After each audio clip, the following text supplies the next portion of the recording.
pues ya que estamos todos y todas, vamos a comenzar con la actividad de esta tarde, que, como sabéis, forma parte de las prácticas de la asignatura de Educación para la Convivencia, que se imparte en los grados en Educación Infantil y Primaria de la Universidad de La Rioja, en concreto en el curso de segundo.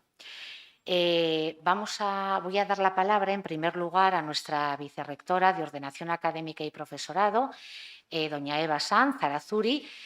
Nos dirá unas palabras antes de dar paso al consejero. Muchas gracias, María Ángeles.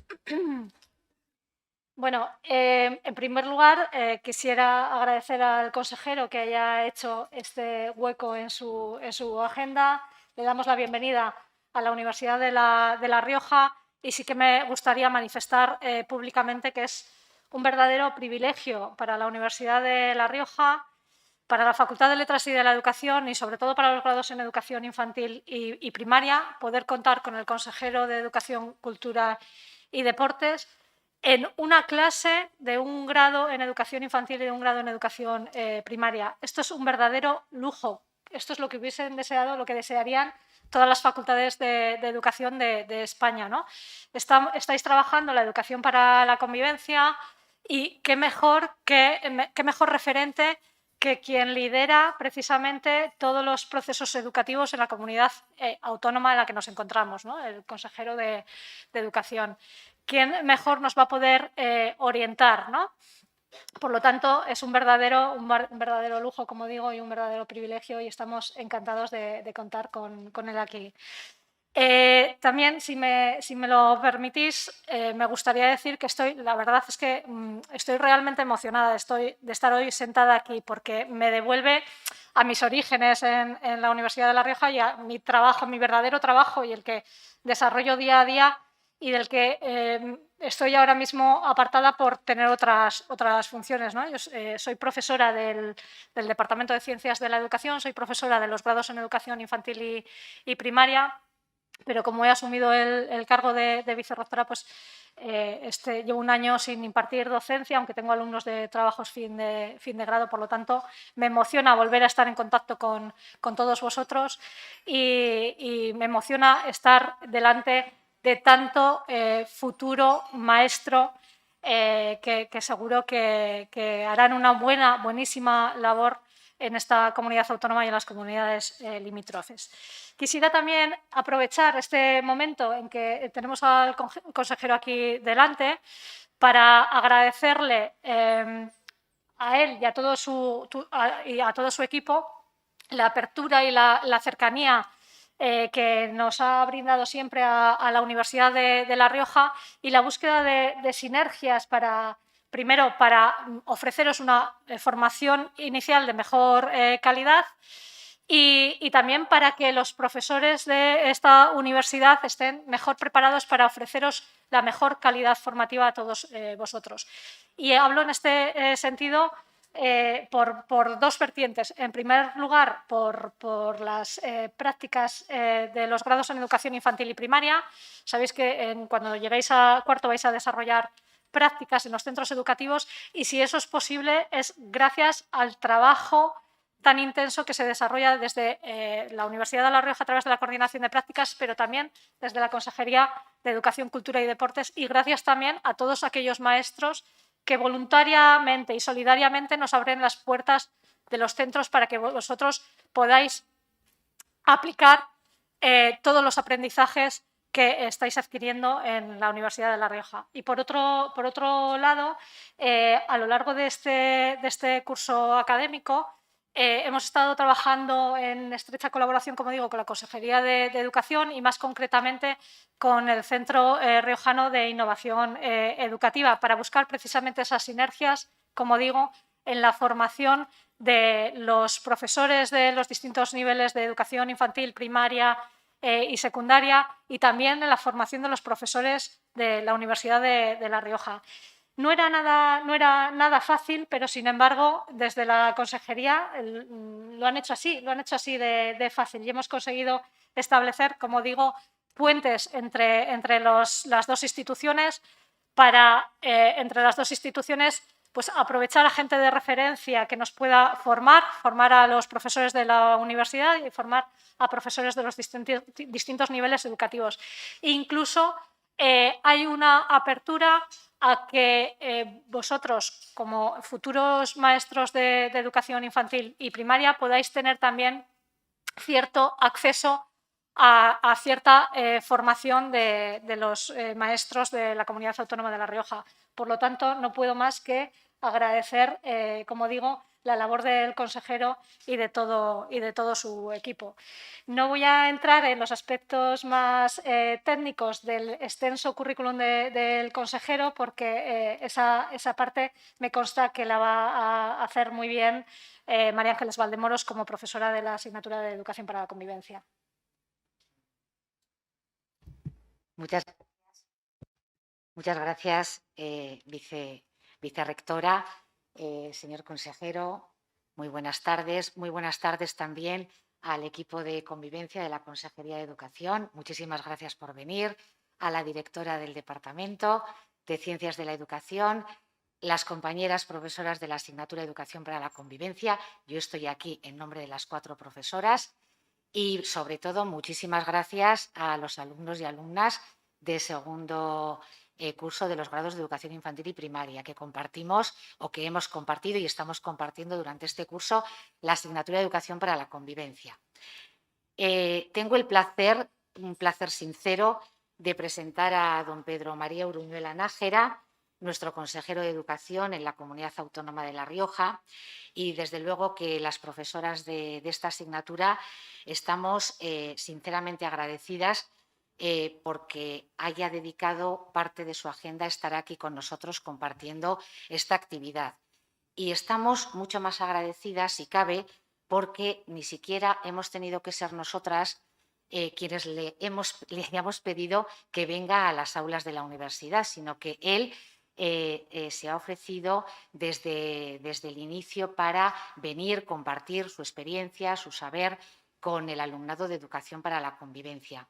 Porque nuestro consejero tiene un currículum muy extenso, muy valioso, muy nutrido, lleno de gestión en educación, pero sin dejar nunca el referente de la cotidianidad de las aulas de las diferentes etapas educativas y, sobre todo, con ese eje transversal de la convivencia positiva, de la gestión de los conflictos, de las prácticas restaurativas, y es lo que recorre y nutre todo el currículum del consejero de Educación de la Comunidad de La Rioja.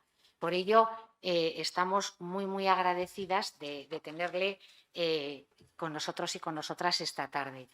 Lo importante es lo que, por supuesto, él nos va a contar y aún así sí que queremos destacar una serie de trabajos, artículos, publicaciones que tienen directamente que ver con la educación para la convivencia, que es lo que realmente o de lo que realmente hemos venido a hablar esta tarde, y que son publicaciones que realmente os hemos recomendado y os seguimos recomendando porque a vosotros y vosotras como futuros docentes os van a aportar pues, experiencias, conocimientos, actitudes muy valiosas para vuestro futuro desempeño profesional. Entre otras publicaciones, pues las más recientes de los últimos 5 años y de la editorial Narcea, prestigiosa editorial, Trabajar la convivencia en los centros educativos, una mirada al bosque de la convivencia, del año 2016, La gestión del aula, todo lo que me hubiera gustado saber cuando empecé a dar clase, sugerente título, del año 2018, y el último más reciente, del año 2020, el Plan de convivencia del centro educativo, pautas para su elaboración. Tenemos la suerte también de poder escuchar y preguntar esta tarde por los últimos avances en cuestión de convivencia y de plan de convivencia que están presentes en el sistema educativo riojano. Entonces, creemos que es un privilegio que estemos formándonos en los grados en educación y que de primera mano podamos conocer las últimas novedades de la convivencia y de los planes de convivencia. Importante destacar también, ya para dejar a nuestro consejero que nos cuente todos los pormenores de su intervención, que Pedro Uruñuela es fundador de la asociación Convives. Os invitamos también a que entréis a conocer y a valorar esta asociación, que está formada por profesionales de la educación como una red colaborativa que comparte recursos y reflexiones en favor de la convivencia positiva de los centros educativos. Ahí podéis encontrar multitud de publicaciones, recursos que tanto nos hemos preocupado también en esta asignatura por gestar. Simplemente recordaos que después de la intervención de don Pedro Uruñuela podéis hacer las preguntas, las intervenciones que consideréis oportunas y que después inmediatamente entregaremos los premios del concurso de los cuentos coeducadores, que tan buen resultado yo creo que nos han dado en esta asignatura. ¿De acuerdo? Así que pasamos la palabra a don Pedro Uruñuela Nájera y muchísimas gracias por compartir esta tarde con nosotros. Sí, ahora nos vamos. No, que nos vamos abajo luego.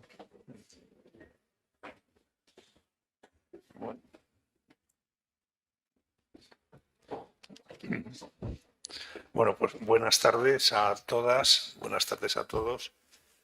Quiero empezar, como no puede ser menos, agradeciendo de verdad a la Universidad de La Rioja y a la Facultad de Educación y a todas las profesoras con las que he contactado por tener la oportunidad de estar con vosotras y con vosotros en la tarde de hoy y hablando del tema que más me ha apasionado en más de 40 años de profesión docente, y es el relativo a la convivencia escolar y cómo trabajar la convivencia en todo esto.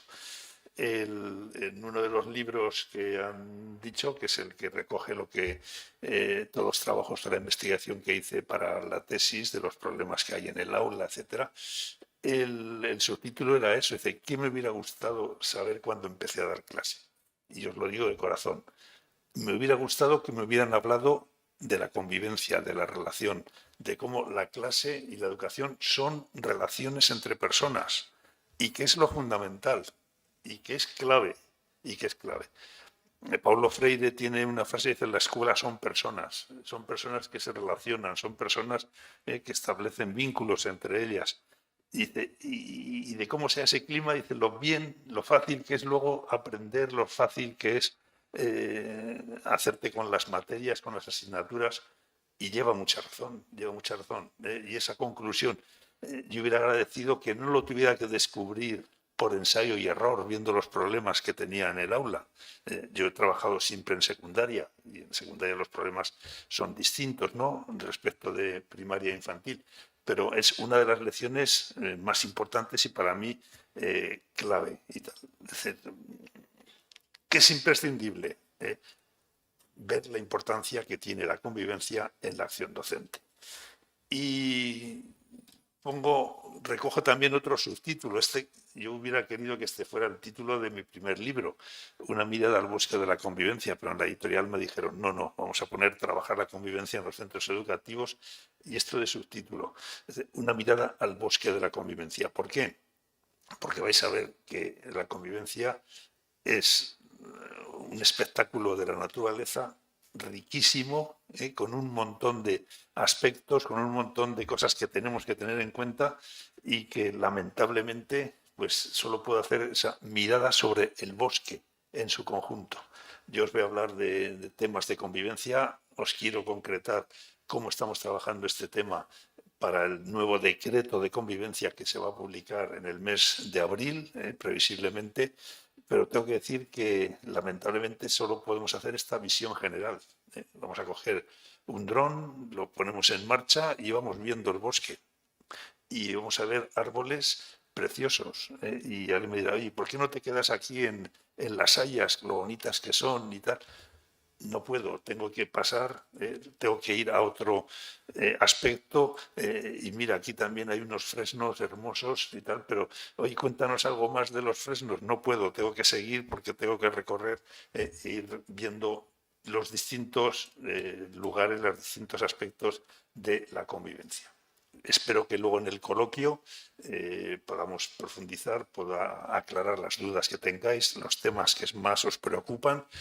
Y desde luego reitero una cosa, yo estoy encantado también con la relación que tenemos con la Universidad de La Rioja y concretamente con el rectorado y con educación, estoy dispuesto a venir siempre que haga falta y de mi equipo estoy convencido, está por ahí el director general, está el equipo de convivencia, está la presidenta del consejo escolar autonómico y por lo tanto podemos venir siempre que lo consideréis oportuno y lo consideréis necesario. Dentro de poco tiempo vais a estar dando clase, vais a formar parte del equipo docente de la Comunidad de La Rioja y todo lo que necesitéis por nuestra parte contad con ello.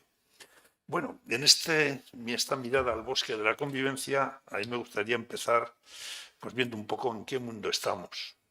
En un mundo muy complejo, un mundo de grandes contrastes, frente a los que viven en pleno desierto, aparece ahí los que están más tecnificados, lo que se trabaja en la universidad para ser campo de excelencia, la variedad de personas que tenemos de distinta procedencia, de distinta nacionalidad, el chico que está con el ordenador y que está viendo.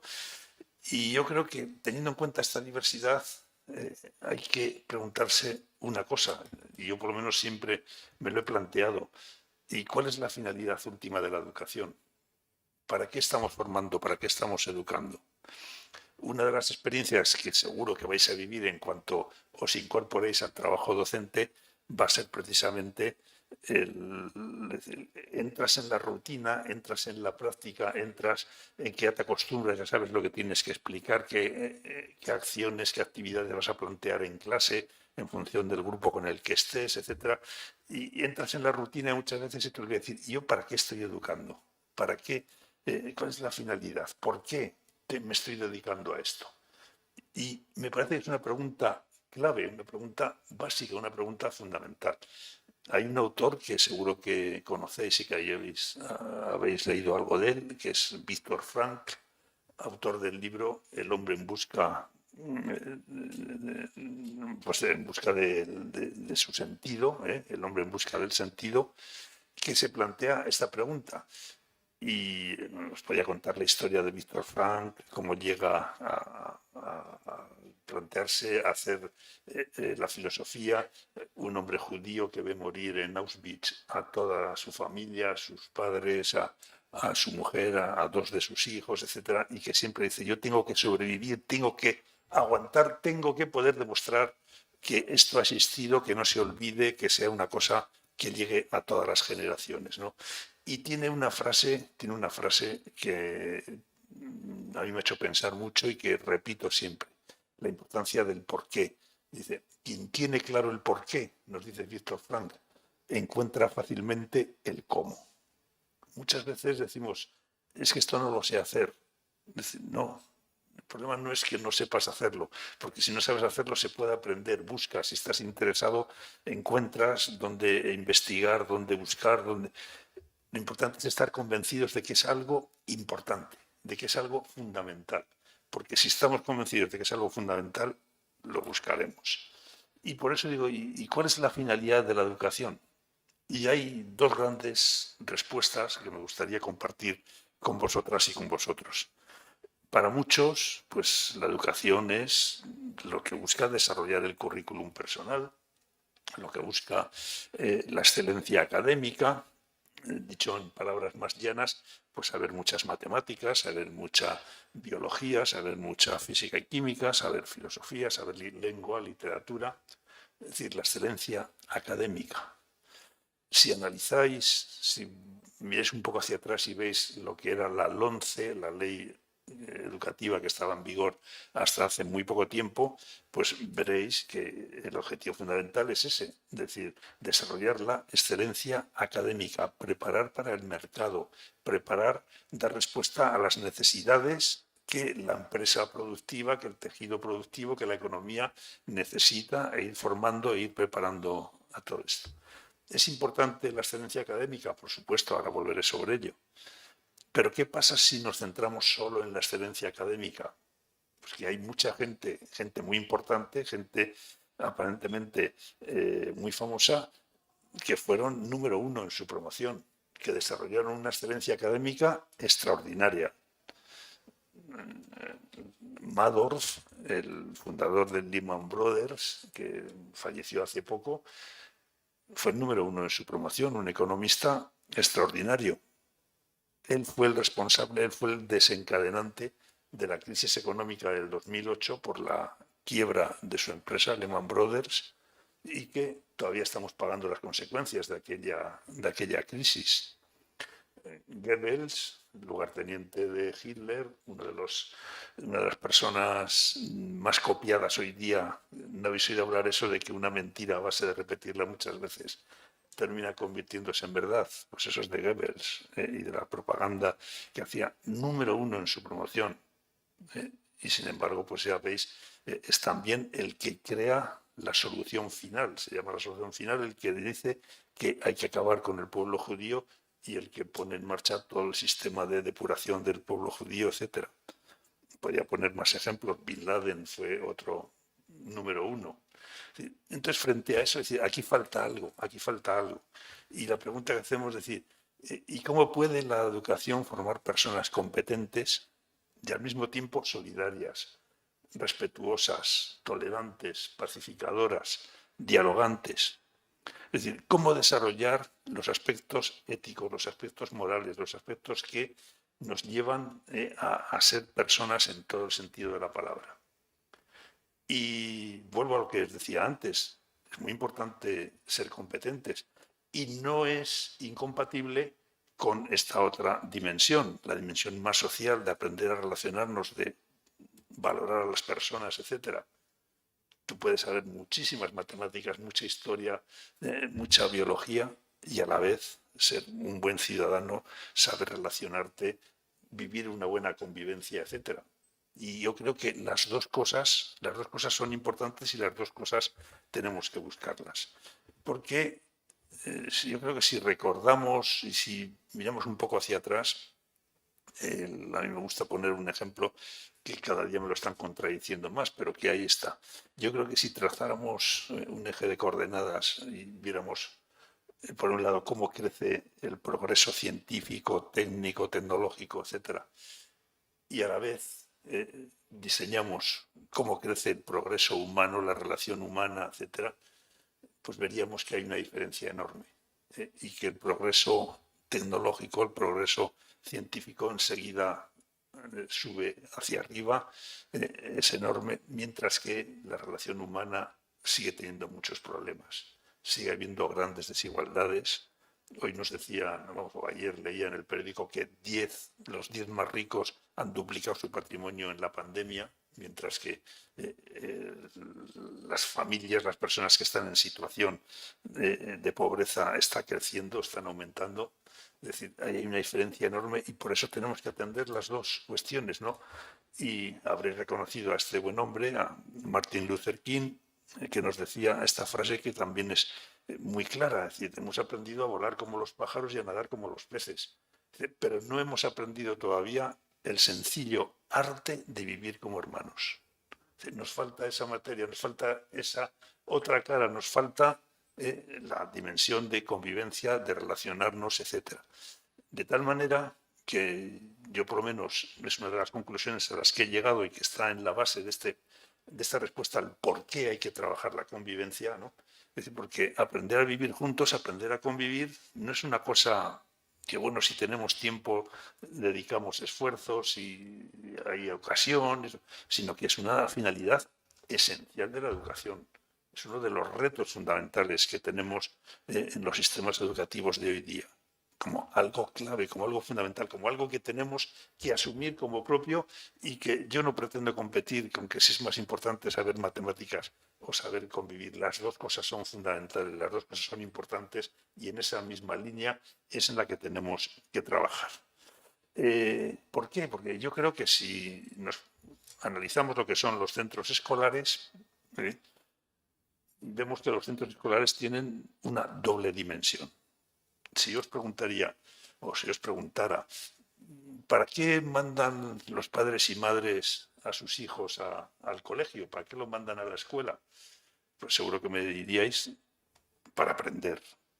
para que aprendan a leer, aprendan a escribir, aprendan los fundamentos, las 4 reglas, las matemáticas, aprendan la historia, aprendan lo que es la literatura, entre en contacto con la ciencia, etcétera. Yo creo que nadie duda de todo esto. A mí siempre me ha hecho mucha gracia y como he estado por toda España dando formación, contaba una anécdota de mi abuelo, el hombre, que valoraba muchísimo el que sus nietos estudiaran, él que apenas había podido ir a la escuela y sabía leer, sabía escribir así de aquella manera, pero sí sabía, se le daban muy bien las cuentas y todo esto.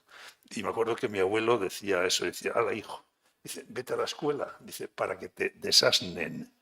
Para que dejes de ser un asno, para que dejes de ser un burro y te conviertas en persona, porque una persona que no tiene ese mínimo de cultura realmente no se puede decir que es persona, ¿no? Pues muy bien, es un centro de aprendizaje. Pero a la vez os pregunto, ¿cómo aprendemos en la escuela? Y llegamos a la segunda dimensión. Aprendemos conviviendo con otras personas. Nos relacionamos con otros compañeros y compañeras, nos relacionamos con nuestros maestros, nuestras maestras, nos relacionamos con un montón de gente que ya no son los primos o ya no son los amigos de la escalera, son gente muy distinta, son gente muy diversa y por lo tanto eso nos enriquece, etc. Y yo os diría más, y os haría una pregunta, no porque no hace falta que me la contestéis en público, sino que la penséis. ¿Cuál ha sido el maestro, maestra, el profesor o profesora que más ha influido en vuestra vida? Estoy seguro que estáis pensando en una persona. Y yo, siempre que he hecho esta pregunta en seminarios, en grupos de discusión, etcétera, siempre llegamos a la misma conclusión. El profesor, maestro, la maestra que más ha influido en mí ha sido aquel que se preocupó por mí como persona. Es decir, por una dimensión de convivencia, porque se interesaba en cómo estaba, porque me animaba cuando necesitaba apoyo, porque me dice que tú puedes, que tú vas a llegar, vas a salir adelante, vas a llegar lejos, tienes que seguir estudiando, etc. Yo el mejor recuerdo no lo tengo y tengo profesores extraordinarios, que eran autoridades en su materia. Pero yo recuerdo el primer maestro que tuve, que toda su obsesión era eso, que saliéramos adelante, que estudiáramos y que muy bien, Centro de aprendizaje, centro de convivencia, son las dos caras de la misma moneda. No se pueden separar. No se pueden separar. ¿Cuántas veces decimos, ¿y por qué no aprendes? ¿Quién de nosotros no ha vivido alguna vez la experiencia de que te llevas mal con un profesor, te llevas mal con una profesora y esa asignatura ya te deja de interesar, va peor, no te atrae, no te ha enganchado, Porque la importancia de la convivencia, etc. Pero veremos que no solamente es un instrumento, algo para el aprender, sino que la convivencia es aprendizaje fundamental y clave. Dentro de esta respuesta al por qué, me gustaría hacer un recorrido breve por muchas razones. Por muchas razones. Es decir, razones para trabajar la convivencia. ¿Habéis pensado que la escuela, entendiendo por escuela todo el sistema educativo hasta la universidad, es la única institución de la sociedad, la única institución por la que pasan absolutamente todos los chicos y chicas? Todos los chicos y chicas. No hay otra institución social por la que pasan todos.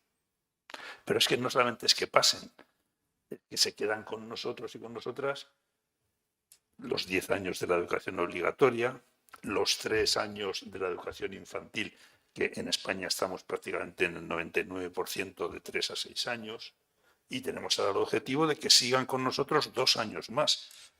Estamos intentando que todo el mundo estudie y el abandono educativo temprano, que se define como los que no siguen estudiando después de terminar la educación obligatoria, queremos reducirlo aproximadamente al 8-9%.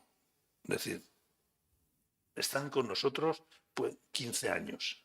Vamos a desaprovechar la oportunidad de trabajar estos aspectos fundamentales en la felicidad y en la convivencia, en la relación con otras personas, enseñándoles a convivir, enseñándoles a relacionarse, enseñándoles, en definitiva, a tener una buena relación. yo pienso que no, que sería una irresponsabilidad por nuestra parte, ¿no? Pero es que además hay una segunda cuestión, es que es imposible no educar en convivencia. Es completamente imposible. Yo puedo estar explicando historia, puedo estar dando una clase de educación física, entonces, estoy transmitiendo una manera de entender la relación con mis alumnos y alumnas. Estoy transmitiendo una idea de lo que entiendo que es la autoridad. Estoy transmitiendo la idea que tengo y que entiendo de lo que es la corrección de conductas contrarias a la convivencia. Estoy manteniendo un tipo de relación distante, próxima. Es decir, es que aunque quiera, no puedo dejar de educar en convivencia, porque no os olvidéis una cosa que ya la habréis visto. O sea, los alumnos y alumnas lo que aprenden no solamente lo que yo les digo, sino lo que yo vivo, lo que yo transmito, la relación que pongo en marcha. Entonces es clave, decir, vamos a hacerlo de una manera consciente, vamos a reflexionar cómo me relaciono, qué quiero, y con ello veremos pues, que efectivamente puedo transmitir un modelo de convivencia distinto, diferente, positivo, etc. En tercer lugar, tercera razón, el informe de Lords, aprender a convivir. Sé que lo voy a deformar un poquito, es un informe Jacques Delors, probablemente no suene o no sea un nombre conocido, fue el último presidente de la Comunidad Económica Europea antes de convertirse en Unión Europea, y cuando terminó se le encargó que hiciera un estudio de por dónde debería ir la educación en el siglo XXI, y lo tituló precisamente eso, La educación encierra un tesoro, una propuesta para la educación del siglo XXI. Y resumiendo mucho, yo diría, hasta finales del siglo XX podríamos decir que el maestro, la maestra, era una autoridad en el ámbito educativo. Y era la referencia en muchos pueblos, era el que tenía cultura, el que sabía, el que enseñaba, el que transmitía el conocimiento, etc. Hoy día, a finales del siglo XX, ya en el siglo XXI, casi una cuarta parte vivida ya en el siglo XXI, nos surgió un competidor a los maestros contra el cual poco podemos hacer. Yo me lo he encontrado en los últimos años de mi profesión, me lo he encontrado en muchos sitios, y por más que quería siempre me ganaba, siempre sabía más que yo, y siempre le preguntara lo que preguntara, siempre me respondía. No sé si por aquí ha venido un tal profesor Google, no sé si os suena de algo. El profesor Google, le preguntes lo que le preguntes, en información no podemos competir con él. No podemos competir con él. Sin embargo, hay otras cosas que el profesor Google no te sabe decir. Oye, profesor Google, ¿cómo tengo que gestionar un conflicto de una manera pacífica? ¿Cómo puedo llegar a un acuerdo con una persona que piensa distinto que yo? ¿Qué competencia necesito desarrollar para saber relacionarme bien con mi pareja, etcétera? Eso no te lo va a decir.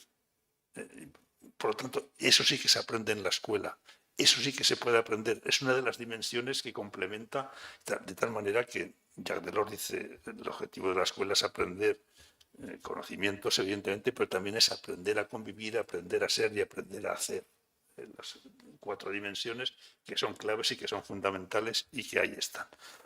En todas las leyes, yo empecé con la ley del 70 a dar clase, de 1970, la ley Villard-Palasí. En todas las leyes podéis encontrar que buscan el desarrollo integral de los alumnos y alumnas. En todas. No da igual la haya puesto quien la haya puesto, etc. Y el desarrollo integral de los alumnos y alumnas parte de una consideración. El niño y la niña no son mentes que haya que llenar, no solamente tienen conocimiento, son seres que tienen emociones, que tienen sentimientos, que hay que enseñarles la educación emocional. Son personas que hay que enseñarles también a relacionarse con otras personas y desarrollar habilidades sociales. Hay que enseñarles también valores, qué cosas son importantes, todo esto y tal, ¿no? Todas las leyes lo dicen. ¿Cuál es el problema? Pues que yo creo que el desarrollo integral, permitidme la expresión, pues de alguna manera es la poesía de la ley. Lo bonito de la ley es la poesía y tal. Pero luego llega la prosa. Y cuando llegas a la prosa vas a los decretos de currículum, vas a los planes de estudio, vas a todo esto y dices, oye, ¿dónde se ha quedado esto de la educación integral? ¿Dónde se ha quedado? Es una incoherencia que tenemos, que debemos plantear, que debemos abordar y que tenemos, por lo tanto, que buscar una salida. Voy más a prisa porque el tiempo vuela. Es una competencia clave, tengo puesto básica porque la transparencia es antigua, una competencia clave, aprender a relacionarlo a la competencia social, etcétera. Entonces nos faltaría una dimensión muy importante si no trabajamos la convivencia y todo esto. Hay nuevas situaciones que exigen nuevas respuestas. ¿Quién pensaba, por ejemplo, todos los problemas de maltrato entre iguales vinculados con el ciberacoso y con la utilización de los medios digitales para molestar, maltratar a otro, insultarle, denigrarle, hacerle la vida imposible? Hay que darle una respuesta y necesitamos formar en todo esto. Y lo último, una razón muy práctica, es que además si no hay una buena relación, si no hay un clima de respeto, si no hay una relación fluida con tu maestro o tu maestra, difícilmente vas a poder explicar tu materia, difícilmente vas a poder enseñar lo que quieres que aprendan tus alumnos. Es muy difícil, ¿no? Entonces, son una serie de razones en las cuales espero que os haya hecho pensar y que no olvidemos eso, que si quieres... si estás convencido del por qué, vas a encontrar fácilmente el cómo. Si estamos convencidos de la importancia que tiene la convivencia, encontraremos fácilmente el cómo. Pero nos estás, venga a hablar de convivencia, nos estás diciendo, ¿y a qué llamas convivencia? ¿Cuál es el concepto, cuál es el planteamiento básico de la convivencia en el decreto que estáis elaborando en la consejería? ¿Qué es lo que queréis que nosotros vivamos, transmitamos luego a nuestros alumnos y alumnas en el cole, en la escuela, en el instituto, donde estemos y tal? Yo cuando trabajo este tema hacemos una ronda y vamos viendo distintas aportaciones que se hacen a la convivencia, a la definición de convivencia. Unos se fijan en que es compartir con personas diferentes, pues espacio, tiempo, experiencias. Entonces, pero falta algo. En un atasco, yo que he estado viviendo en Madrid, los atascos todos los días tenía 20 minutos, desde justo antes del Hospital de la Paz hasta que pasaba la Plaza de Castilla. Compartía cada día con personas diferentes, cabreo, de emociones, perder 20 minutos de tiempo, etcétera. ¿Eso era convivencia? Evidentemente no. Para otros es el respeto. Aquí es diferente y aporta, da un paso más, porque realmente respetar al que no piensa como yo, por un lado es muy enriquecedor, pero por otro lado sigue siendo insuficiente, porque ¿qué hay que respetar? Hay que respetar determinadas prácticas contra la mujer. Hay que respetar, por ejemplo, la mutilación genital femenina como costumbre tradicional. Habrá unos límites ahí tal, ¿no? Me gusta mucho una profesora que os recomiendo, ya está jubilada, pero todavía sigue muy activa, que es Rosario Ortega, que trabajaba y que se centra sobre todo en la relación, y dice eso, y convivir es relacionarse, pero eso que es tan fácil de decir, luego implica muchas cosas, implica saber escuchar al otro, saber manifestar tu opinión, saber respetar muchas cosas. Y entonces, uniendo todo eso, la definición, la idea de la convivencia es esta que os pongo aquí. No sé si estáis interesadas o no. Yo no tengo inconveniente en dejaros luego las transparencias, si os vienen bien. Si no, nada, no las borráis y fuera. Digo, veo gente que está copiando y tal, y que tranquila, que se puede dar a los alumnos sin ningún problema. En primer lugar, hablamos de convivencia positiva. ¿Y qué significa positiva? Luego volveré sobre esta definición. Es decir, es algo que hay que crear, es algo que hay que poner en marcha, es algo con lo que no nacemos, sino que tenemos que desarrollar, tenemos que trabajar, tenemos que aprender a practicar todos los días, que se construye día a día. Yo creo que la convivencia es como una planta, si sois aficionadas o aficionados a las plantas, que la tienes que cuidar todos los días. Si no le echas agua, se te seca. Si no echas, si le echas demasiado agua, la ahogas. Si no le das la luz, se te vuelve mustia y adiós. Si la sacas y se te olvida meterla en la casa en verano, en agosto, la quemas y adiós. O sea, es que tienes que estar continuamente cuidando la convivencia, lo mismo. Es una cosa de estar siempre. Es muy fácil destruir la convivencia. Cuesta mucho más construirla, mantenerla, etcétera, ¿no? Se construye de día. ¿Y en qué consiste? En relacionarse, básicamente en establecer una buena relación, en saber crear vínculos afectivos, en saber crear vínculos con otras personas, con uno mismo, etcétera. Es una cosa muy antigua. Yo estoy seguro que vuestros profesores de filosofía alguna vez os han dicho que el hombre y la mujer se define como ser racional, y que Aristóteles decía que era ser racional, ¿no? Sin embargo, Aristóteles lo que dice que ser persona es relacionarse. Y esa cosa se nos olvida muchas veces. Ser persona es relacionarse. Y es muy importante por muchas razones. Estoy seguro que habéis oído hablar alguna vez de Luis, pero no me sale el apellido ahora, el que era el jefe de psiquiatría de Nueva York cuando Luis Rojas Marcos, el que era el jefe de psiquiatría de Nueva York cuando las torres del 2001, cuando el ataque de Bin Laden y todo esto. Este hombre, que es un psiquiatra muy conocido, yo lo he oído más de una vez, ya está jubilado, también viene mucho a España, y he visto entrevistas, le preguntaban, oiga, usted como médico, psiquiatra, ¿cómo definiría la felicidad? ¿Cuáles son las personas más felices que ha visto y tal? Y él siempre decía lo mismo. Dice, yo la experiencia que tengo es que las personas más felices no son las que han tenido mucho dinero, muchas posesiones, el mejor coche, la mejor... No, son las personas que tienen buenas y muchas relaciones. Es decir, correlaciona la felicidad con el tipo de relaciones. Dice, por eso es muy importante, es muy importante. Y él cuenta pues cómo gente gasta más para allá que para acá cuando viene. Dice, yo a partir de ahora, déjate de rollos, yo me voy a dedicar a mi familia, a mi compañero, mi compañera, mi pareja, mis hijos, mis amigos, mis amigas. Dice, porque eso es lo importante. Todo lo demás, dice, cuando has visto un poco las orejas al lobo, lo que te queda es precisamente, es decir, lo importante son las personas, son las relaciones y vamos a hacerlo con ello. Vean.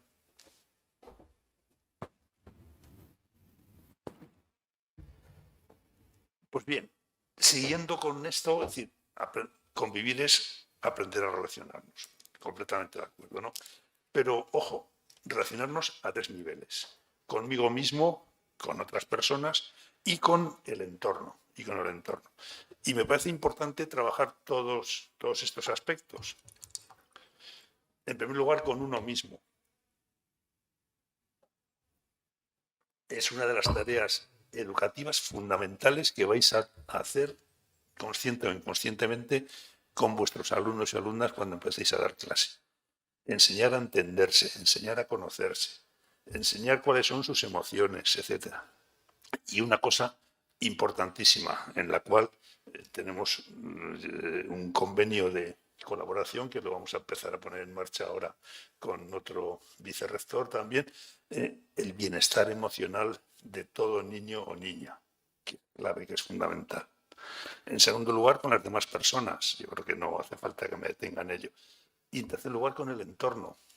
Tenemos que dejar un entorno mucho mejor que el que nos lo hemos encontrado. Un entorno desde la naturaleza y desde la sociedad en el que se elimine la desigualdad, que se elimine la pobreza, que se elimine las limitaciones que encuentran muchas personas, etc. Entonces, consiste en relacionarse y en aprender a relacionarnos a esos 3 niveles. ¿Y fundamentado en qué? En 4 conceptos que son fundamentales. En primer lugar, el cuidado mutuo. La escuela son personas y nos tenemos que relacionar como personas. Y mi experiencia, y a lo mejor me riñen luego las profesoras de aquí de la facultad, mi experiencia es que el centro de la educación demasiadas veces no se pone en el cuidado y en la persona y en el niño o la niña, se pone en el currículum. Y es que tengo el currículum y tengo que explicar esto y tengo que llegar al final y que es que luego si no llego, ¿qué va a pasar el año que viene? Van a decir, no he aprendido. Es decir, el cuidado mutuo. Lo que nos define como personas es precisamente las necesidades que tenemos y la dependencia que tenemos de otras personas y por lo tanto es clave, es fundamental aprender y poner en el centro el cuidado de todas las personas, ¿no? En segundo lugar, la dignidad humana. Y la dignidad humana, me voy a la ilustración y me voy a los planteamientos aquellos de que toda persona, por el hecho de haber nacido, tiene un valor que no puede perder y que no puede cambiar. Y merece, ahí es donde se origina el respeto y donde se origina la necesidad de aceptar al otro como es. Porque realmente es la dignidad humana consiste en eso. Que hayas nacido donde hayas nacido, en la familia, tengas dinero, tengas recursos, no tengas recursos, lo que sea, lo importante es que eres persona y por lo tanto tienes unos derechos y tienes una dignidad que siempre hay que respetar. Y esto cuando lo aplicamos a la convivencia es muy importante. ¿Dónde está el mal del acoso, del bullying o del ciberbullying? Pues fundamentalmente en que se niega a aceptar que otros son diferentes y que negamos la dignidad de la otra persona y vamos a machacarla, vamos a dominarla, vamos a imponernos sobre ella y tal, ¿no? La paz positiva, tercer criterio, tercer elemento importante. ¿En qué consiste la paz positiva? La paz negativa es que no haya guerras, que no haya broncas y tal, pero la paz positiva es la que crece sobre la justicia. Y yo creo, y lo iré sobre ello muy rápidamente, que uno de los problemas que tenemos en la escuela precisamente es la injusticia fundamental y lo que más me preocupa y todo el esfuerzo que estamos haciendo la consejería es cómo conseguir que el derecho a la educación no sea el derecho a una silla en un colegio, sea el derecho al éxito escolar y sea realmente el derecho a conseguir que las cosas para todos los alumnos y alumnas supone que pueden desarrollar sus potencialidades, sus capacidades, etcétera. Nos choca, a mí es que cada vez que lo veo, y La Rioja no es de lo peor, nos choca que 1 de cada 3 alumnos, o sea, bueno, 1 de cada 4 estamos ya, en una enseñanza básica y obligatoria no consiga el título al terminar la etapa obligatoria. Tenía que quitarnos el sueño, bueno, ahí por lo menos me lo quita y es lo que más me preocupa, así, porque no es posible que haya paz, no es posible que haya una buena relación, una convivencia si no hay esta abolición de situaciones tan injustas como esta, ¿no? Y por último, el respeto a los derechos humanos. Hay enfoques insuficientes de la convivencia y nos preocupa y es lo que hemos conseguido hasta ahora. La primera, reducirla a la disciplina y su regulación. Aquí en La Rioja teníamos una ley que en su momento pudo tener su sentido, etcétera, pero era una ley de autoridad del profesorado que realmente lo que hacía era reducir todo a disciplina, castigo, faltas leves, graves, muy graves, quién es competente, cómo se hace un expediente, qué sanciones corresponden. No, la convivencia es bastante más que la disciplina. En segundo lugar, otra es reducirla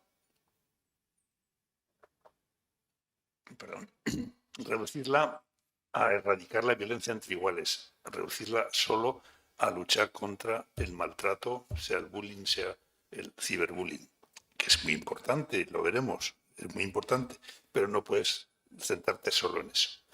Sobre todo por una cosa, yo opino y pienso que cuando existe bullying, cuando existe ciberbullying, eso es como la fiebre.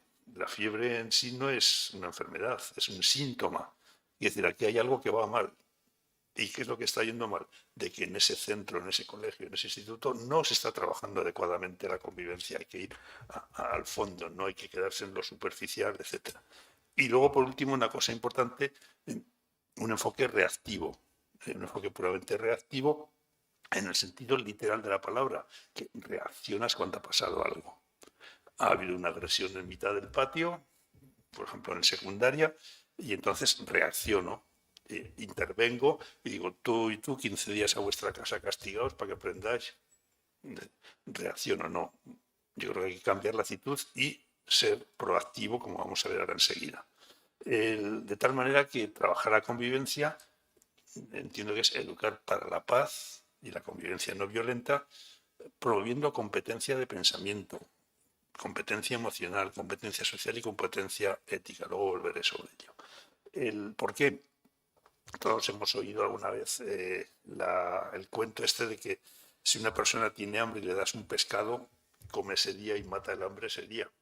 Pero si le enseñas a pescar, lo que estamos haciendo es solucionar el problema para toda la vida. Muchas veces en convivencia estamos dando el pescado y no estamos enseñando a pescar. Y enseñar a pescar consiste, desde mi punto de vista, en promover esta competencia, en enseñarle a convivir, enseñarle a pensar, el papel del pensamiento en las relaciones, las emociones, la gestión de las emociones, las habilidades sociales, la empatía, la buena comunicación, los valores éticos, etc. Sin embargo, podemos encontrarnos dos enfoques diferentes y esto es lo que más nos cuesta muchas veces con el profesorado en general. Un enfoque reactivo por un lado y por otro lado el enfoque proactivo. ¿En qué consiste el modelo reactivo? ¿Qué características tiene? Pues si analizáis, por ejemplo, la ley de autoridad del profesorado que ha estado vigente, veréis por dónde va y cómo respondía a este modelo reactivo. ¿Cuál es el primer objetivo? El primer objetivo es el control del alumnado. O sea, yo tengo un grupo de alumnos, alumnas, que no se me vaya de las manos, que estén quietos, que yo pueda hacerme con ellos, que pueda sacar adelante y hacer lo importante, que es explicar mi materia, etc. ¿Y ello qué necesito para ello? Pues que haya una normativa muy clara y muy severa. Esto está prohibido, esto no está prohibido, esto no se puede hacer, esto no se puede hacer, y cuanto más control y cuanto más estricto sea, eso, yo recuerdo hablando en un centro de la comunidad de La Rioja, explicándole lo que queríamos con el nuevo decreto de convivencia, me decía, pero entonces, ¿aquí vamos a poder prohibir traer los móviles a clase o no? Normativa muy clara, es decir, no se puede traer móvil en lugar de decir qué oportunidad me da el móvil para poder trabajar y para poder hacerlo, aun sabiendo los riesgos que corre y todo eso, ¿no? Las sanciones como el mecanismo básico de aprendizaje y una malentendida autoridad del profesorado, porque se confunde autoridad con poder. La ley de autoridad, que se llama ley de autoridad, estaba confundiendo, era una ley de poder. Poder es la capacidad de sanción, es la capacidad de imposición, es la capacidad de conseguir que otro, aunque no lo quiera, haga lo que yo quiero. Mientras que autoridad es un concepto moral, es un concepto de capacidad de influencia, es un concepto de convencer, es un concepto de que el otro me sigue porque reconoce que yo sé bastante más que él o que el grupo en un determinado tema, etc. Por cierto, un paréntesis para la publicidad. Os recomiendo que leáis el artículo que este domingo publicó en El País semanal Martín Caparrós. Si alguien no lo tiene, yo se lo hago llegar. Es francamente bueno, distinguiendo lo que es la autoridad de lo que es el poder, etc. Y hay cosas muy importantes en el modelo reactivo y me detengo más en ello porque es que lo tenemos muy metido dentro de nosotros. Es que vas a cualquier sitio y ves cómo todo esto en el profesorado, en la cultura que tenemos los profesores y profesoras, es clarísimo. O sea, este modelo reactivo y tal, ¿no? En primer lugar, no se analiza el entorno ni el centro. Da igual. Se exige lo mismo en el sur de Logroño que en el norte de Logroño pegado al Ebro, donde las circunstancias, el tipo de familias, etcétera, son muy distintas. Yo he tenido alumnos que se portaban de determinada manera y que era muy difícil eso. Y les exigíamos lo mismo en Fuenlabrada, en Madrid, en Parla, en ciudades del sur, lo mismo que en cualquier otro instituto, en cualquier otro centro, es decir, las mismas exigencias. Y me he encontrado chicos y chicas que no habían cenado y que venían al instituto sin haber desayunado. Y ¿qué podían aguantar? Quiere decir, vamos a analizar un poco el contexto en el que tiene lugar y tal, ¿no? Se centra en los alumnos no adaptados, con olvido del resto. A mí me pasó una vez, al poco de empezar, fui con el grupo de alumnos, fuimos a Mallorca, a Palma de Mallorca, en la excursión de final de curso que hacíamos en Semana Santa. Y venía con nosotros un chico, probablemente el mejor expediente que he tenido. Tenía todo dieces en bachillerato, en el BUP, todo dieces, y estaba en tercero, estaba muy preocupado porque en lengua y literatura no le ponían 10, solo le ponían 9, y el resto era todo 10, estaba muy preocupado. Pues llegamos a Palma, al hotel, distribuimos a los alumnos y estábamos dos profesoras y yo, que éramos los que íbamos con ellos, con 120 alumnos. ¿Quién se atrevería hoy ahí con 120 alumnos, no? Solo. Y vienen, oye Pedro, pero ven corriendo, que fulano se está muriendo. Se va a estar muriendo, si le he dado la... Que vengas, que está muy mal, que se ha puesto malísimo, que se está muriendo de verdad. Y tal.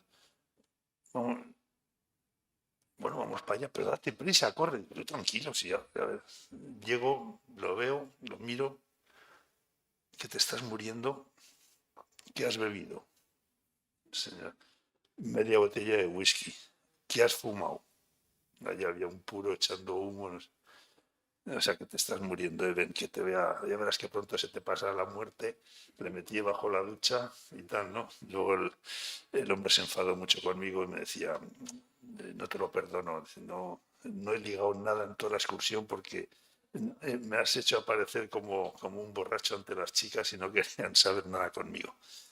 Pues era un chico con un expediente académico excelente, pero con unas carencias emocionales, humanas, etcétera, que jamás hubiéramos pensado. En este modelo no planteaba ningún problema, al revés, todo teníamos, es decir, te olvidas o sea, te centras en alumnos muy concretos y te olvidas de los demás y tal, ¿no? Muchas veces en este tratamiento tratamos los síntomas. En medicina se distingue siempre el tratamiento sintomático del tratamiento causal. El tratamiento sintomático actúa sobre los síntomas.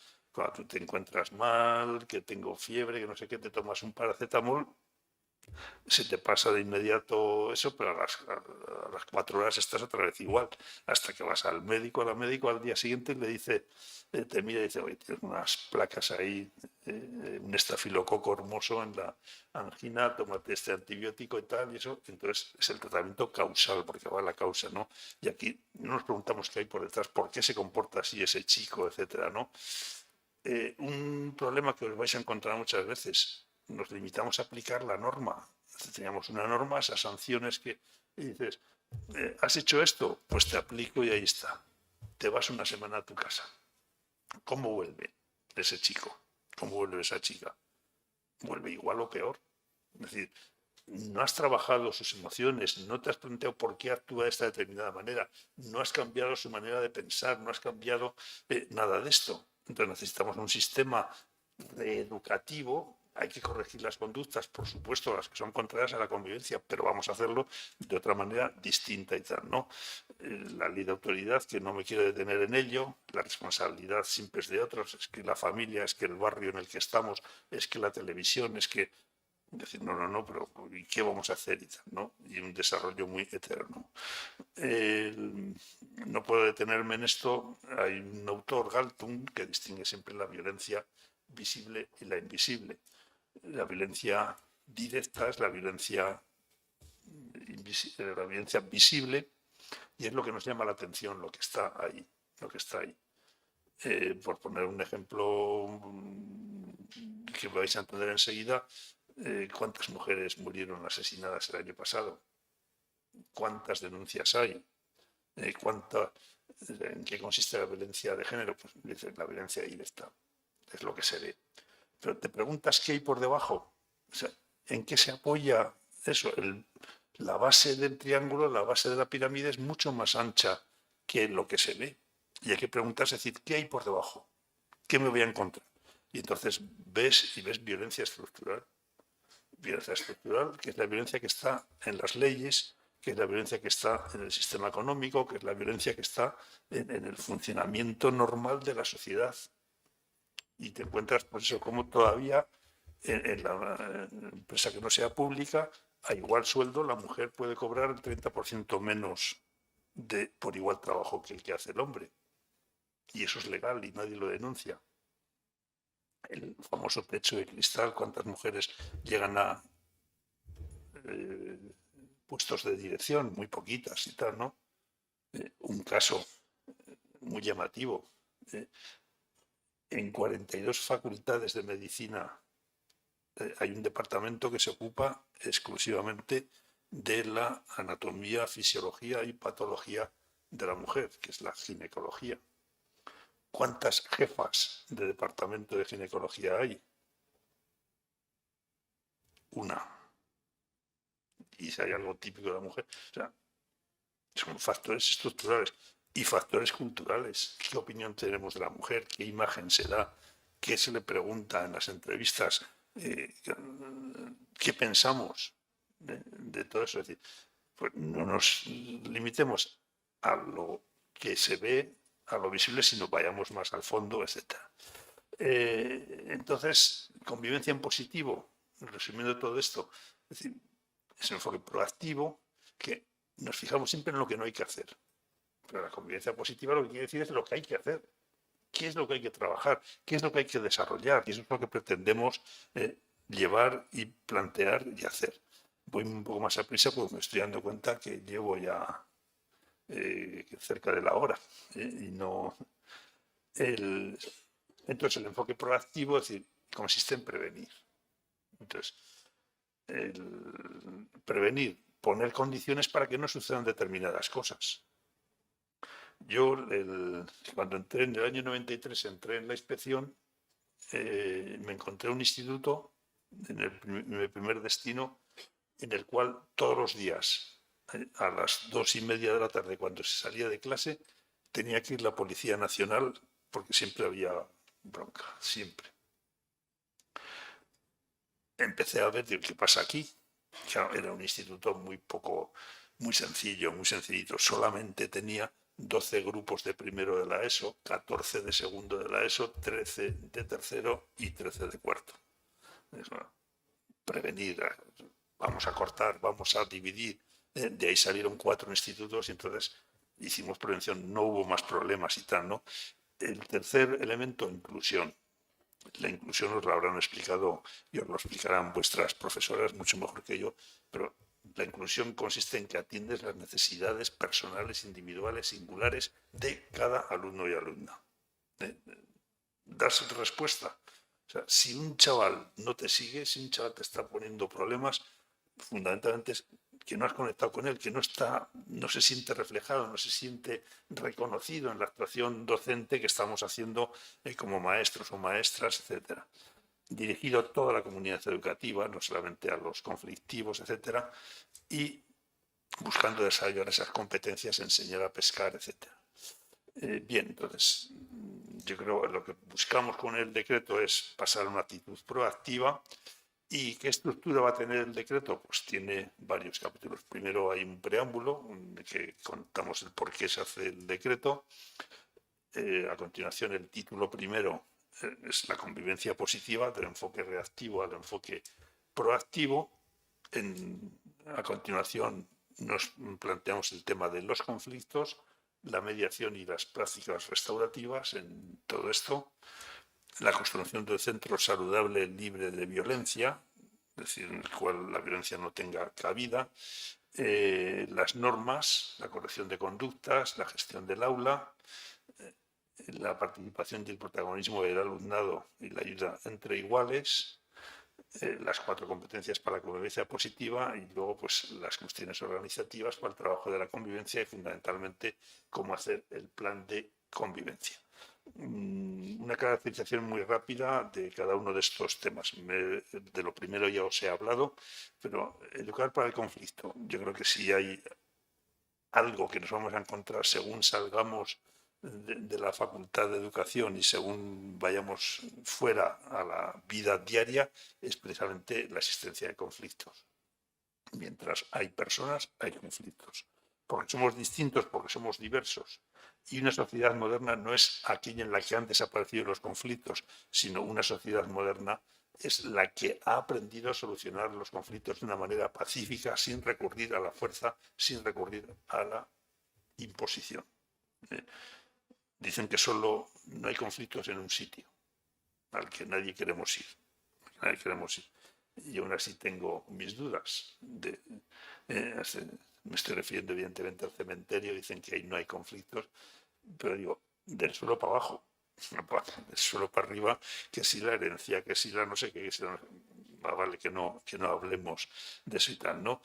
Aprender a analizar el conflicto, las personas tienen emociones, tienen pensamientos, tienen intereses, tienen muchas cosas. El problema en qué consiste, no es lo mismo un conflicto de valores y un conflicto de dinero que un conflicto de puestos de poder, etcétera. El proceso no es lo mismo que esté empezando o que sea una bola de nieve que ya no hay quien se pueda meter con ella, etcétera. Las aptitudes para la gestión, es decir, aprendidas en la familia y sociedad. No sé si de vuestra experiencia, yo siempre pongo un ejemplo que es clarísimo. Estamos a veces empeñados en la escuela, oye, si te pegan, tú no tienes, en fin, vamos a dar una respuesta positiva, no te líes y tal. Llega muchas veces el padre, y yo podría poner varios ejemplos cuando era director que me ocurrieron, y dice, si te pegan, tú pégale más fuerte. Es decir, muchas veces estamos transmitiendo esas maneras de gestionar conflictos aprendidas que no son el planteamiento de ganar. Es decir, estamos acostumbrados al ganar-perder. Yo gano y tú pierdes, y así tiene que ser, y no es así. Un método que no puedo detenerme en explicarlo, y luego sobre todo la mediación y las prácticas restaurativas que creemos que deben ser implantadas, tanto la mediación como las prácticas, habitualmente en los centros, en los colegios, en los institutos, para dar todo eso. Las situaciones de violencia en los centros, pues son las protagonizadas por alumnos y alumnas, las protagonizadas por el profesorado entre sí, y con el propio alumnado, actitudes de discriminación, de falta de respeto, etcétera, que afortunadamente no son muy frecuentes, pero que ahí están, ¿no? Y luego la propia violencia del sistema educativo, lo que os decía antes de la violencia simbólica, la violencia estructural que está ahí. Y situaciones de maltrato, el acoso entre iguales, es lo que ahora estamos más trabajando, es decir, el acoso con las condiciones de que es intencional, es decir, no sabes perfectamente que estás causando un daño. Segundo, que hay un desequilibrio de poder, yo tengo más poder que tú y tal, ¿no? Y el otro no sabe defenderse. Y en tercer lugar, que es continuado en el tiempo, que dura, o sea, no es una pelea en el patio, es una cosa que lleva tiempo, que le estoy haciendo la vida imposible, y todo esto, y que normalmente las personas adultas somos los últimos en enterarnos. El tema del acoso entre iguales viene porque no acepto que el otro es diferente, y esto es clave y es importante. El ciberacoso, que es lo mismo en esto, las conductas disruptivas en el aula, lo veréis. Se me olvidó una cosa: bullying, acoso entre iguales. Yo soy de los que opina y defiende que antes de tercero o cuarto de primaria es muy difícil que podamos hablar de acoso. ¿Por qué? Porque no hay intencionalidad. O sea, creo que el chico o la chica no... Sé que esto es discutible, o sea, lo planteo y tal. No hay intencionalidad. Hay carencia de habilidades sociales y hay que trabajar esas habilidades sociales, pero no propiamente, no se puede. Os lo digo porque muchas veces te vienen padres y madres y dicen, es que mi hijo está siendo acosado y tal, y está en infantil, o está en primero, o está en segundo, y yo pienso que no, pero hay que verlo. Conductas disruptivas son las dificultades que encontramos profesores y profesoras para poder dar clase, fundamentalmente en quinto, sexto de primaria, primero y segundo de secundaria.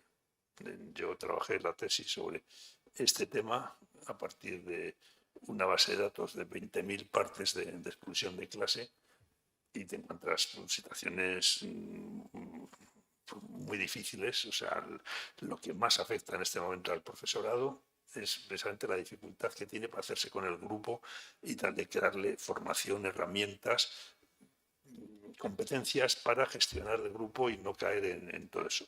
Y una cosa clave, fundamental, la violencia de género, que pensamos que es de los mayores que va. Dos cosas me llamó la atención. En España, el año pasado no tengo estadísticas, pero antes de la pandemia, el último año, en el 2019, hubo 1.800 denuncias de chicas entre 12 y 18 años por violencia de género, por maltrato de su pareja o de su expareja, etc.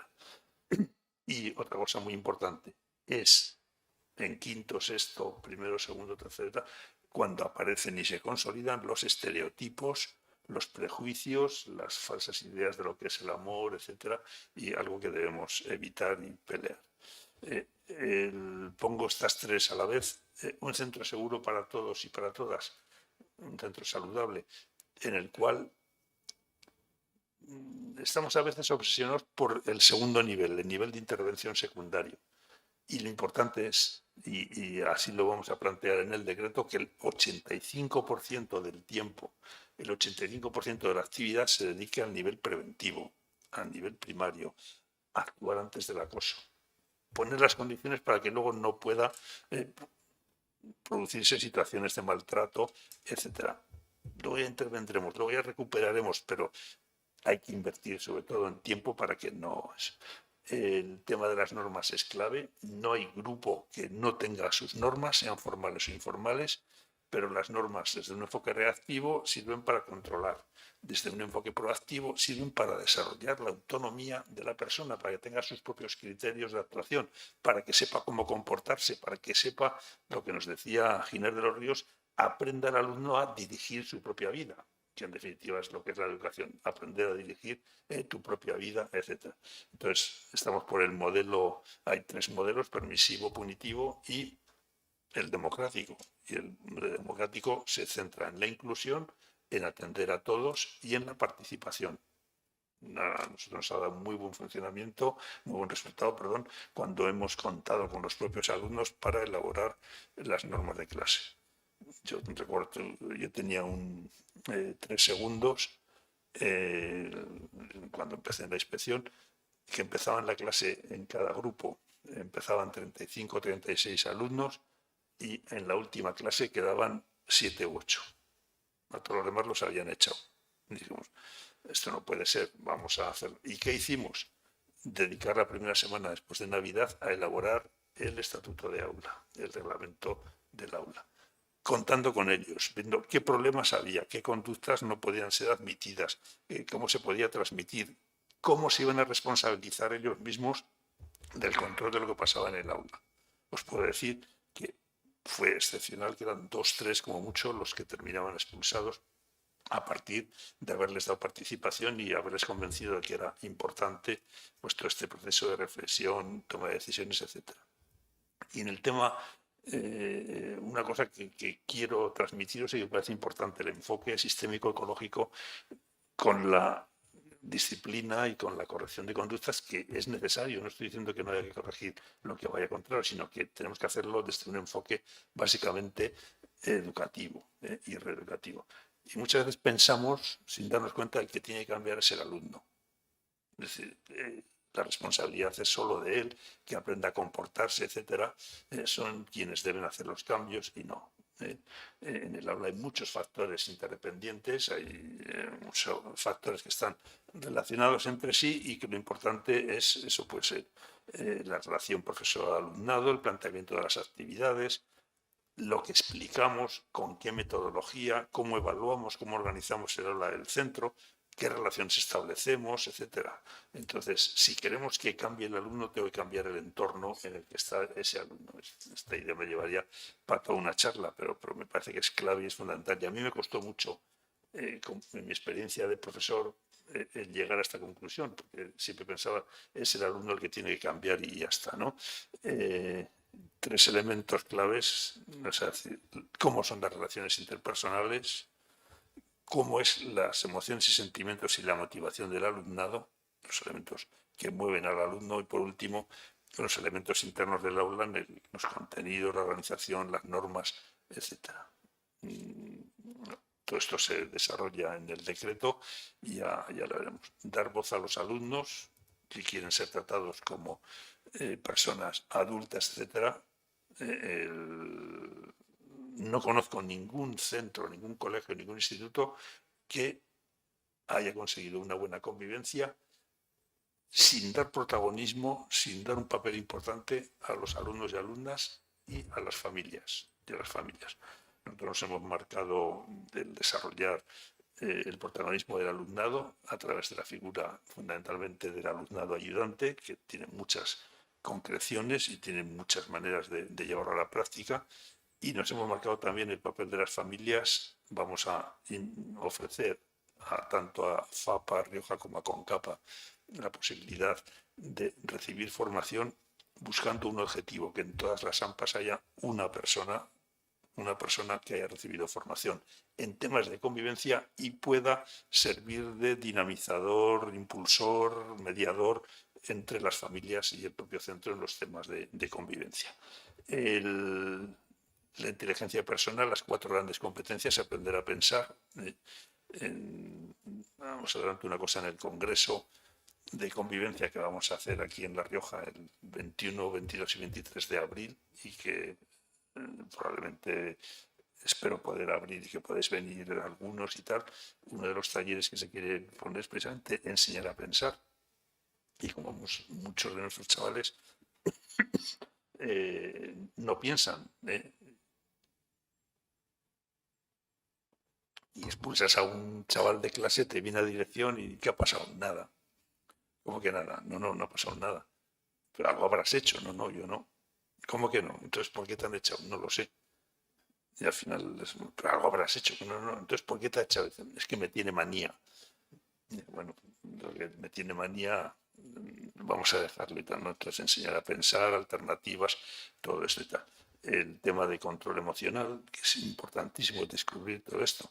Es decir, el aprender a regular el comportamiento. Yo cuando lo explico en los cursos lo digo mucho más simplificado, digo que el chico o la chica, que casi siempre es mucho más el chico que la chica, deje de funcionar modo amígdala, que la amígdala del sistema límbico domine su conducta y entre a funcionar modo corteza cerebral, es decir, que piense, que establezca eso y que sepa actuar de otra manera. Las habilidades sociales, empatía, comunicación, etcétera, y desarrollo y crecimiento moral, los valores de respeto, solidaridad, compromiso, colaboración, cooperación, que son necesarios para la convivencia. Todo esto no se puede dejar a la improvisación, y entonces el plan de convivencia y las instrucciones que vamos a sacar van un poco a decir, estos son los grandes ámbitos de la convivencia, adáptalos a tu centro, adáptalos a tu realidad y ponlos en marcha. Y ese es el plan de convivencia. Damos un plazo de 4 años para desarrollar todo el decreto.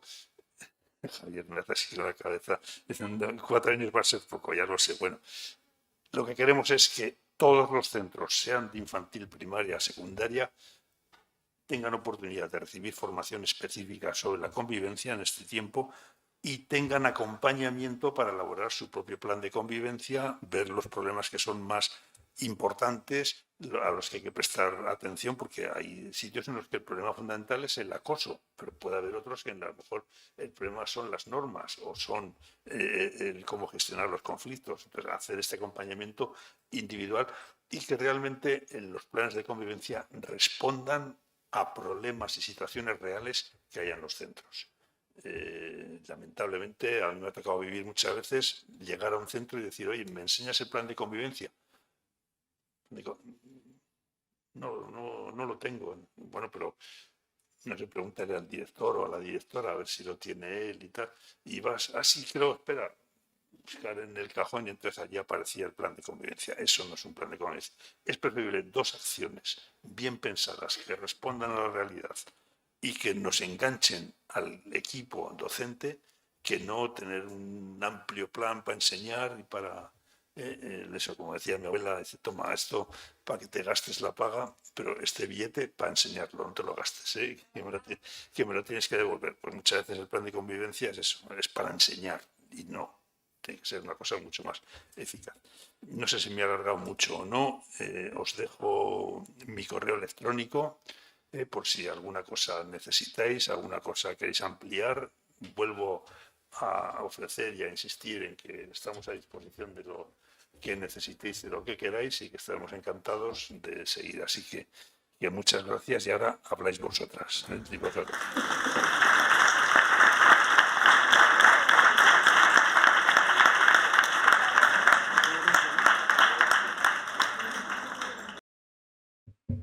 Bueno, muchísimas gracias, señor consejero.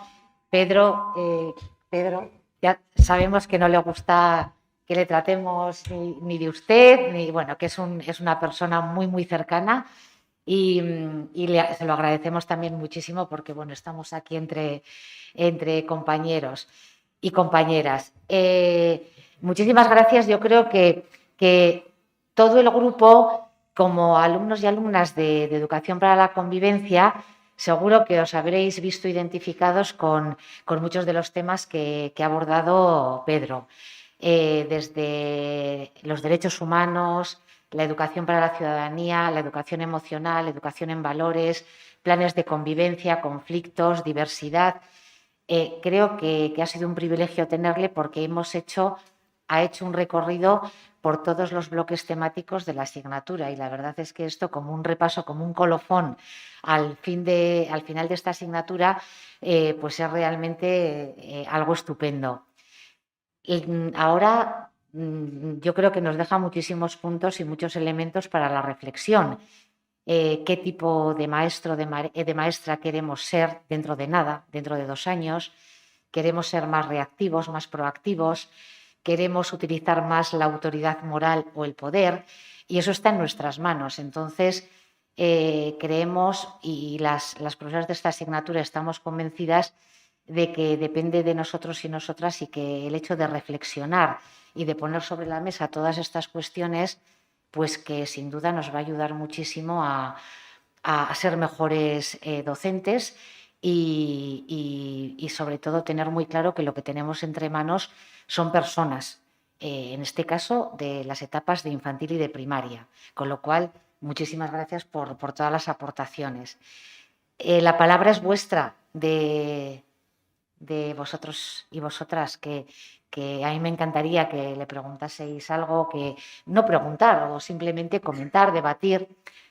Tenemos un micro para que podamos escucharnos mejor. Venga, ¿alguna pregunta? Sí, empiezo para romper el hielo, pero me gustaría que preguntarais vosotras y vosotros, ¿vale? Que es más interesante vuestra reflexión que la nuestra. ¿Cómo pensáis desde la consejería hacer, algo has anunciado, pero la formación del profesorado en activo para que adopten este decreto desde un punto de vista proactivo, como bien nos ha explicado, ¿no?, en su charla? ¿Qué pensáis hacer? Porque esto creo que es importante, ¿no? Por un lado, ha sido muy interesante que aquí en la formación inicial nos comentes cómo vas a plantear el decreto y cambie todo un poco esta mentalidad, pero ¿cómo vais a hacer? Muchas gracias.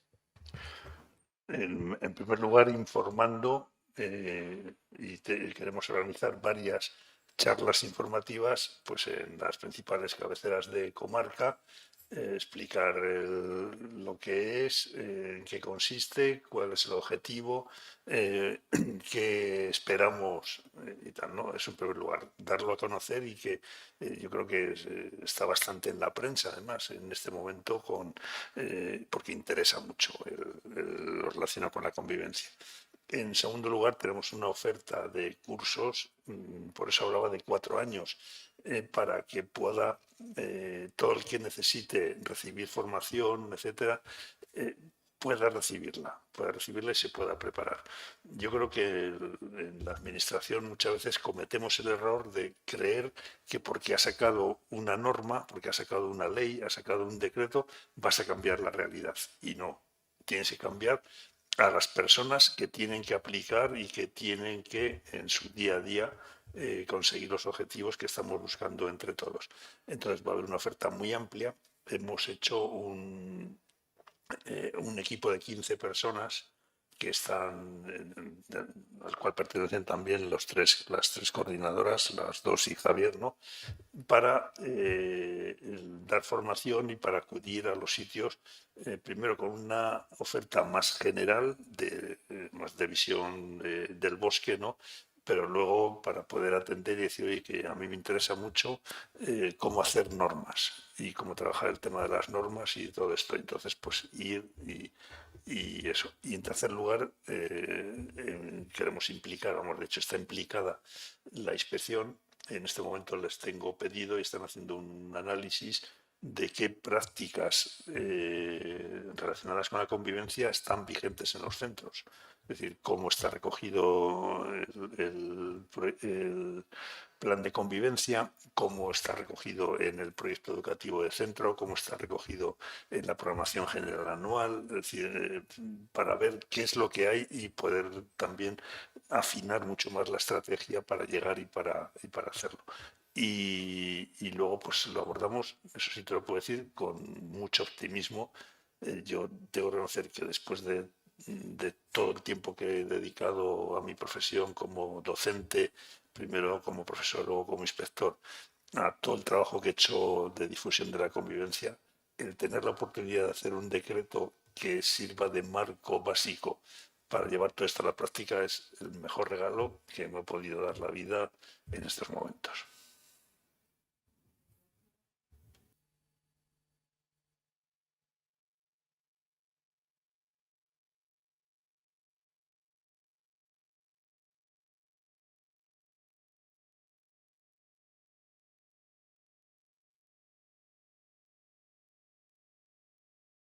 Sí, a lo mejor comentar vosotros cuando os veáis dentro de nada en un aula, qué cuestiones os generan más, no sé, más incertidumbre relacionadas con la convivencia, porque, bueno, vosotros ahora estáis en ese papel alumno, alumna, pero también viéndoos como futuros maestros y maestras. Y a veces es importante que cuando uno ya está en su rol de docente, eche la vista atrás y recuerde cómo era su rol de alumno y alumna, porque así entendemos y empatizamos mucho mejor con las situaciones. Entonces, bueno, podíais también comentar si queréis. Sabemos que en aulas tan grandes cuesta más expresar la opinión y cuesta más preguntar. En clases sois más participativos y participativas, pero sí que estaría bien que alguien comentase algo. Pero bueno, no vamos a... Muy bien, muy bien. Bueno, tenemos muchas manos, dos.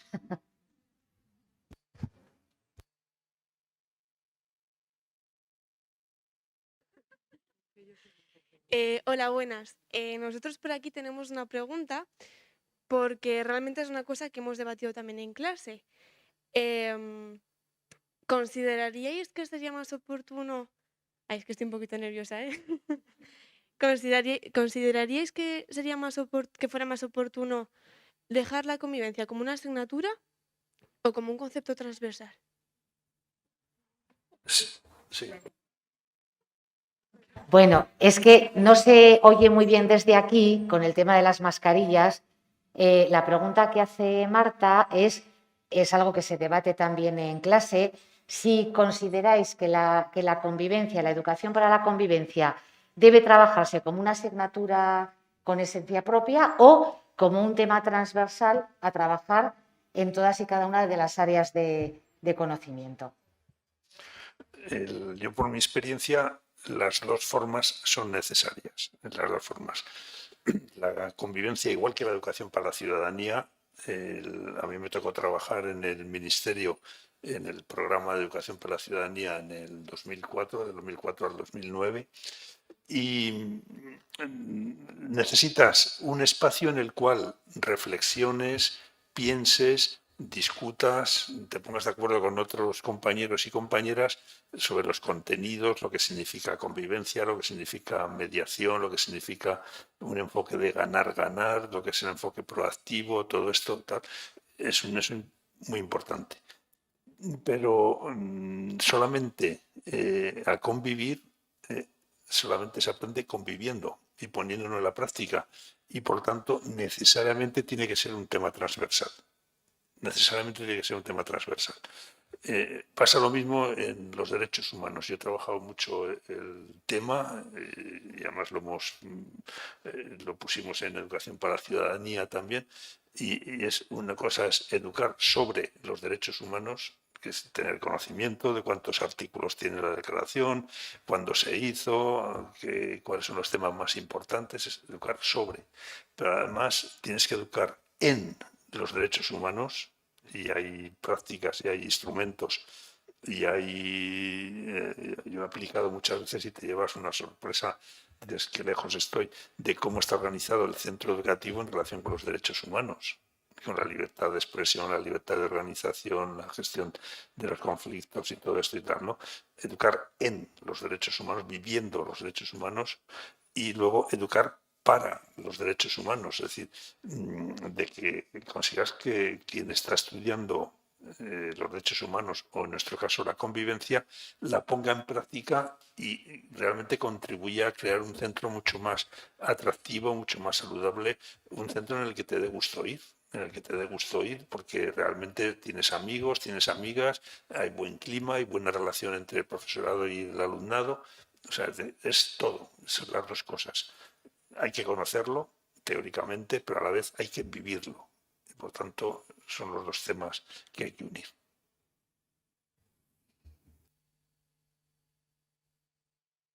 ¿Crees que la convivencia podría llegar a ser algo importante para cambiar el método de evaluación matemática en las asignaturas de, por ejemplo, de la universidad o incluso de secundaria? Pues vamos a ver. Es que la convivencia es una filosofía de vida y es un planteamiento en el cual la participación es fundamental. Y la participación, por ejemplo, es información, es recoger opinión, es tomar decisiones conjuntamente, es ejecutar esas decisiones y tal.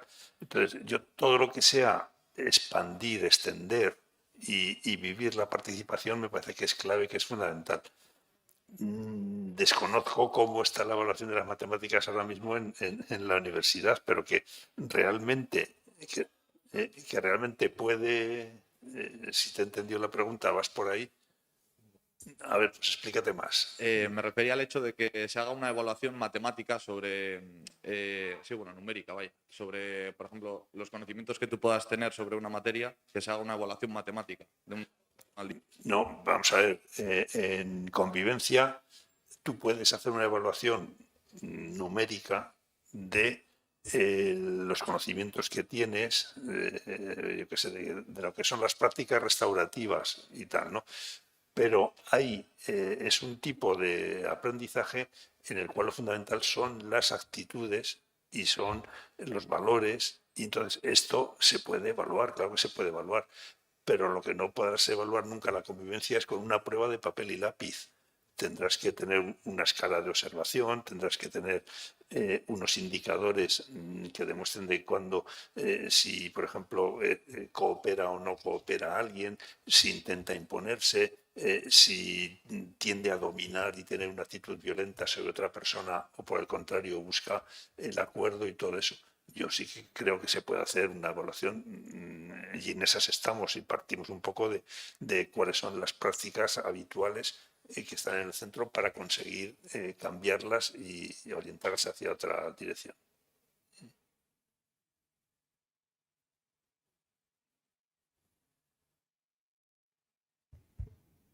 ¿Alguna pregunta más?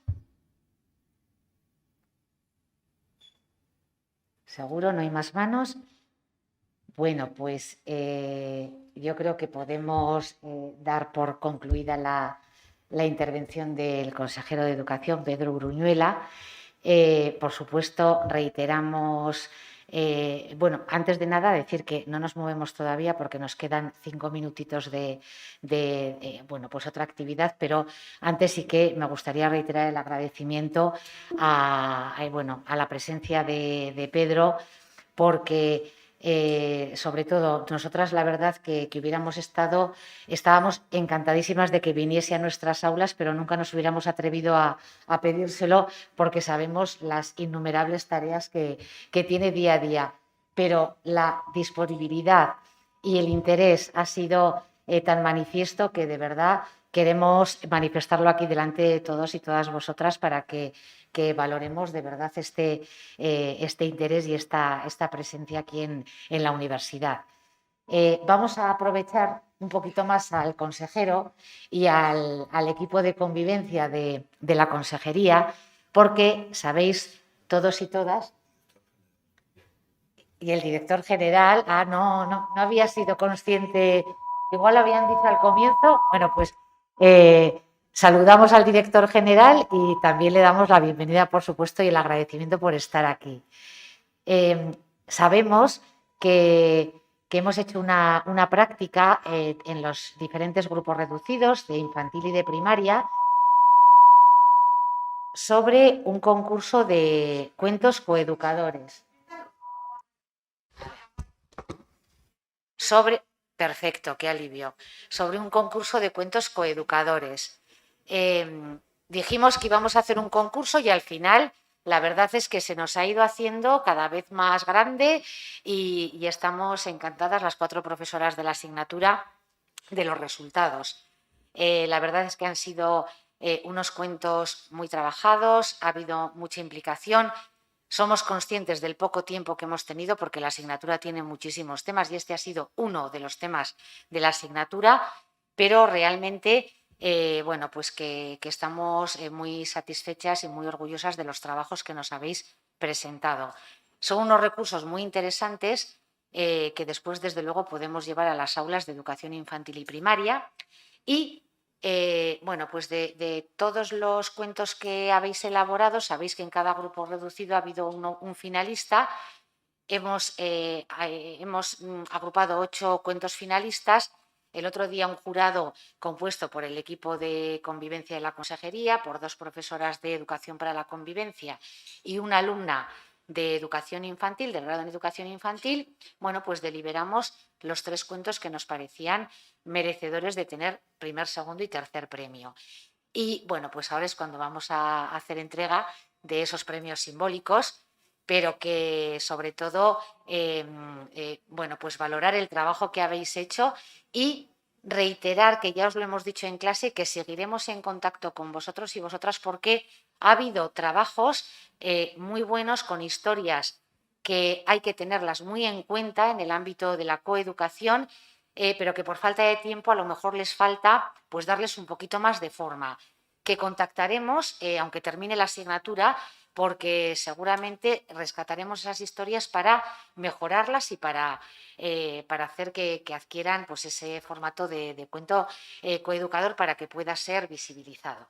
Entonces, tenemos aquí ya las bolsitas preparadas. Si queréis, subimos el jurado, los 3 miembros de convivencia y vamos diciendo los cuentos ganadores.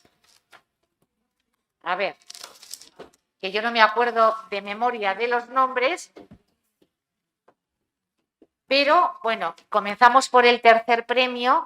El tercer premio es de un grupo de trabajo de educación infantil y el título del cuento es ¿cuál era el libro? Bueno, pues las ganadoras de ese tercer premio son Paula López Mújica, que podéis ir subiendo a recoger vuestro premio, Sara Fernández Ibáñez, Paula Cárcamo González, Sara Arranz Fernández, y ya, les damos un aplauso.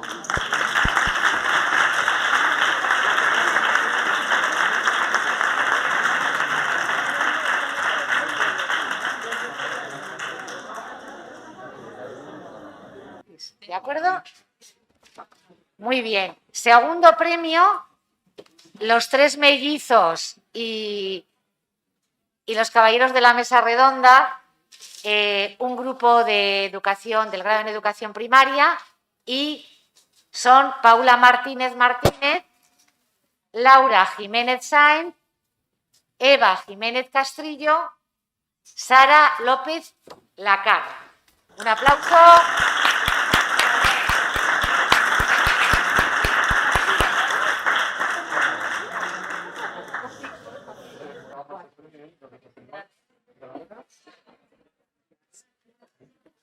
Muy bien, chicas, enhorabuena. Bueno, y ya por último, el primer premio es para el cuento titulado Más allá del estanque, y las alumnas y alumnos son Beatriz Pascual Santana, Amanda Pascual Sarabia, Cleofé Sodupe Prados, Alex Pujades Otegui y Mayalen Sologuren Elizalde. Un aplauso.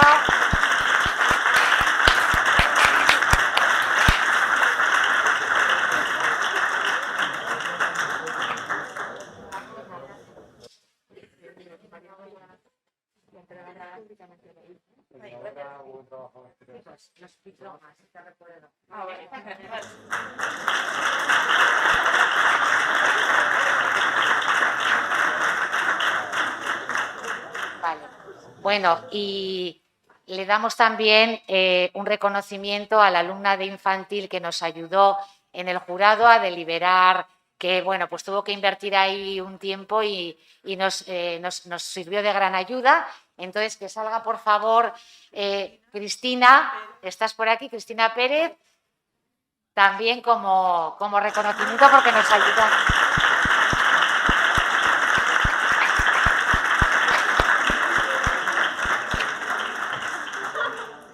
¿Bien? Sí. Muy bien. Muy bien, pues muchas gracias, chicos, por la atención, y chicas. Y un aplauso para el consejero y agradecimiento.